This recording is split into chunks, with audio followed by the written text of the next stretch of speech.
बैठिए, आंखें बंद कीजिए और कल्पना कीजिए उस दिव्य धाम की, वैकुंठ, जिसे भगवान विष्णु का शाश्वत और परमानंदमय लोक कहा गया है।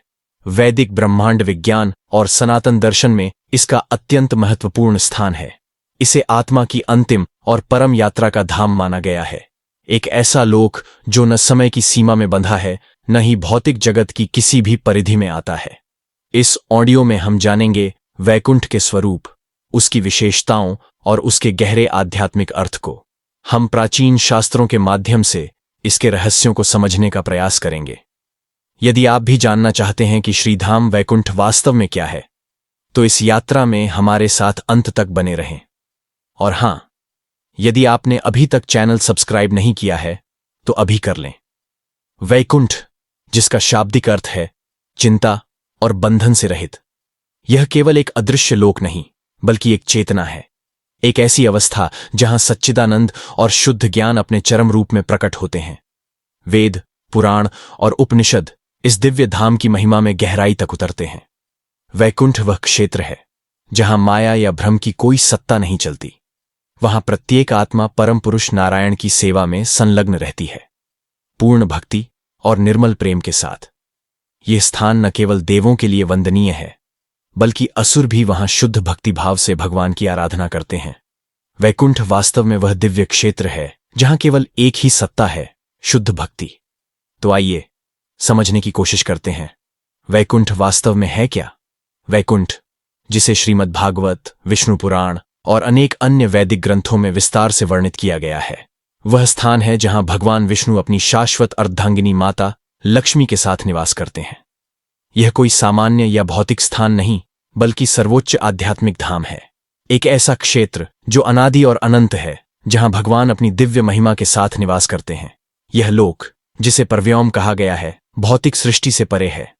वैकुंठ न तो सृष्टि, स्थिति और प्रलय के नियमों से बंधा है और न ही काल और कर्म की सीमाओं में आता है। यह धाम सदा से है, सदा रहेगा, अविनाशी, अपरिवर्तनीय और स्वप्रकाशित।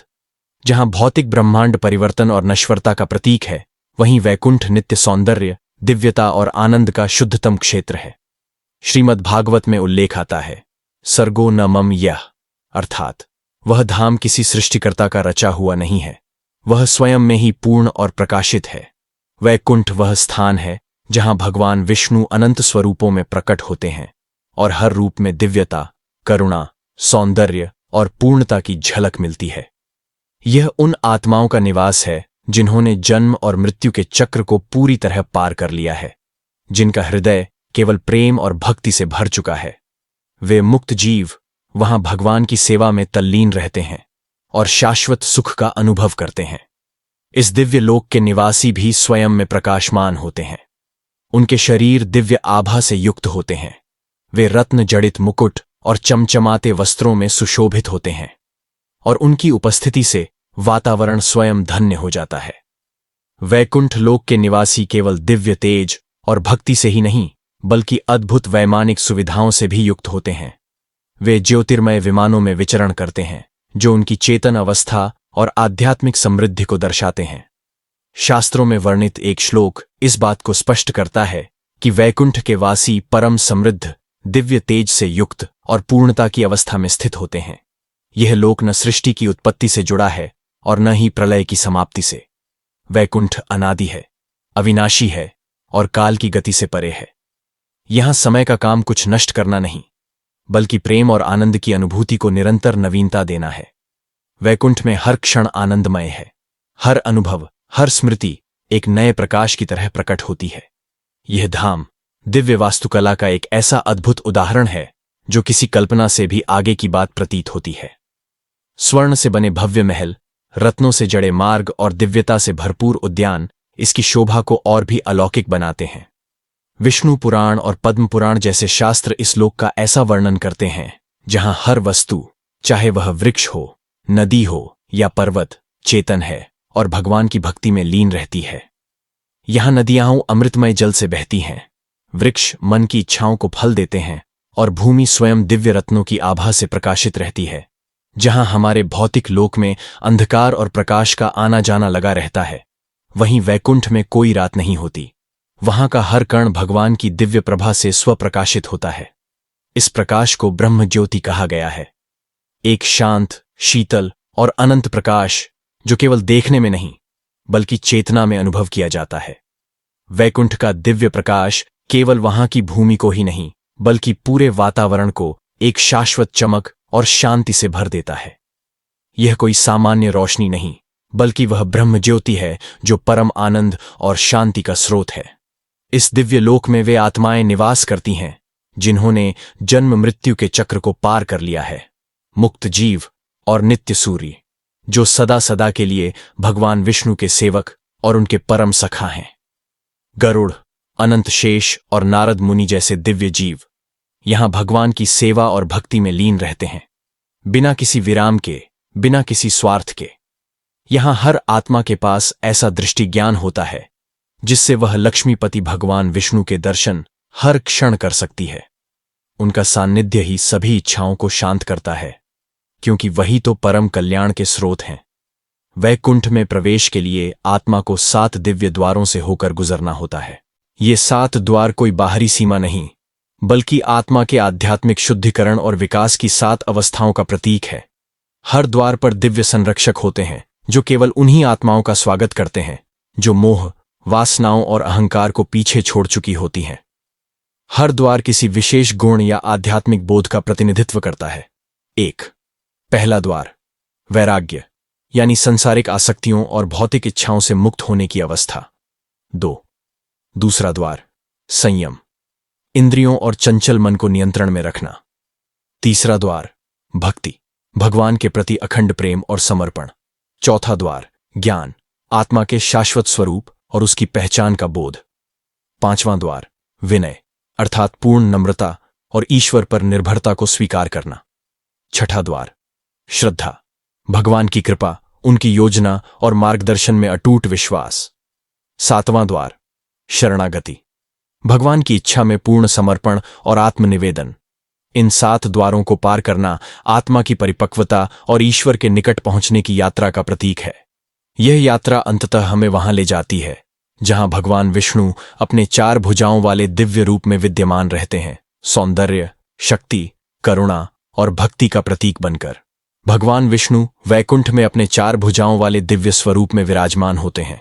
उनके हाथों में शंख, चक्र, गदा और पद्म, कमल सुशोभित होते हैं। इन प्रतीकों का बाहरी अर्थ जितना भव्य है, आंतरिक संदेश उतना ही गहरा।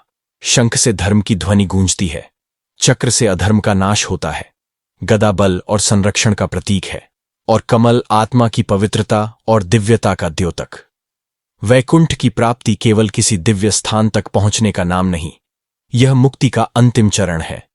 जन्म और मृत्यु के अंतहीन चक्र से आत्मा की संपूर्ण मुक्ति। यह मुक्ति केवल ज्ञान या क्रिया से नहीं बल्कि भक्ति योग के माध्यम से प्राप्त होती है, जैसा कि भगवद गीता और अन्य पवित्र ग्रंथों में बताया गया है। भगवान श्री कृष्ण गीता में कहते हैं, अव्यक्तोक्षर इत्युक्तस्तम राहु परमांगतिम यम प्राप्य न निवृत्तन्ते तद्धाम परमम मम। जिसे वेद अव्यक्त और अविनाशी कहते हैं वही मेरा परम धाम है। जो आत्मा वहां पहुंचती है वह फिर लौटकर इस संसार में नहीं आती। यह धाम नश्वर नहीं, शाश्वत है, जहां कोई परिवर्तन नहीं, कोई दुख नहीं और कोई अलगाव नहीं। वहां केवल एकता है, परमात्मा और आत्मा की अखंड संगति।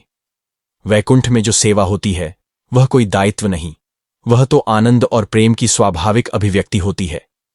इसे नित्य लीला या नित्य सेवा कहा जाता है, जिसमें भक्तजन भगवान की सेवा में निरंतर लीन रहते हैं, बिना किसी थकावट के, निरंतर उल्लास में। वहां कोई सूर्य, चंद्र या अग्नि की आवश्यकता नहीं होती, क्योंकि स्वयं भगवान विष्णु का तेज पूरे वैकुंठ को प्रकाशित करता है। भगवद गीता में ही श्री कृष्ण अर्जुन से कहते हैं, तमेव शरणम गच्छ सर्वभावेन भारत तत्प्रसादात् पराम शांतिम स्थानम प्राप्स्यसि शाश्वतम। अर्थात, हे भारत, तू अपने समस्त भावों के साथ मेरी शरण में आ जा। मेरी कृपा से तू परम शांति और शाश्वत धाम को प्राप्त करेगा। वैकुंठ के हृदय में स्थित है एक विराट स्वर्णमयी सिंहासन जो रत्नों से जड़ा हुआ है। यही सिंहासन भगवान विष्णु का स्थान है, जहां वे माता लक्ष्मी के साथ विराजमान रहते हैं। यह सिंहासन न केवल सौंदर्य और वैभव का प्रतीक है, बल्कि यह सृष्टि पर उनके परम प्रभुत्व को भी दर्शाता है। वहीं पर स्थित हैं वे अद्भुत वृक्ष, जिन्हें कल्प वृक्ष कहा जाता है। वैकुंठ के दिव्य वृक्ष, कल्प वृक्ष, केवल सौंदर्य के प्रतीक नहीं हैं, बल्कि वे भगवान की अनंत कृपा और प्रेम की मूर्त अभिव्यक्ति हैं। इन वृक्षों की छांव में बैठा हर भक्त जिस भी भावना से कुछ मांगता है, वही इच्छा तुरंत पूर्ण होती है। ये वृक्ष दिव्य प्रकाश की आभा बिखेरते हैं और इनके चारों ओर सदा ही मधुर संगीत से गुंजायमान वातावरण होता है। इनके आसपास गूंजती हैं पक्षियों की स्तुतियां, दिव्य जीवों के गीत, और निरंतर प्रवाहित होते हैं वेद मंत्र और भगवान के पवित्र नाम। यह शाश्वत संगीत केवल कानों के लिए नहीं, बल्कि आत्मा को जागृत और आनंदित करने वाला होता है। यह दिव्यता वहां के प्रत्येक जीव के हृदय को शांति, प्रेम और उत्साह से भर देती है।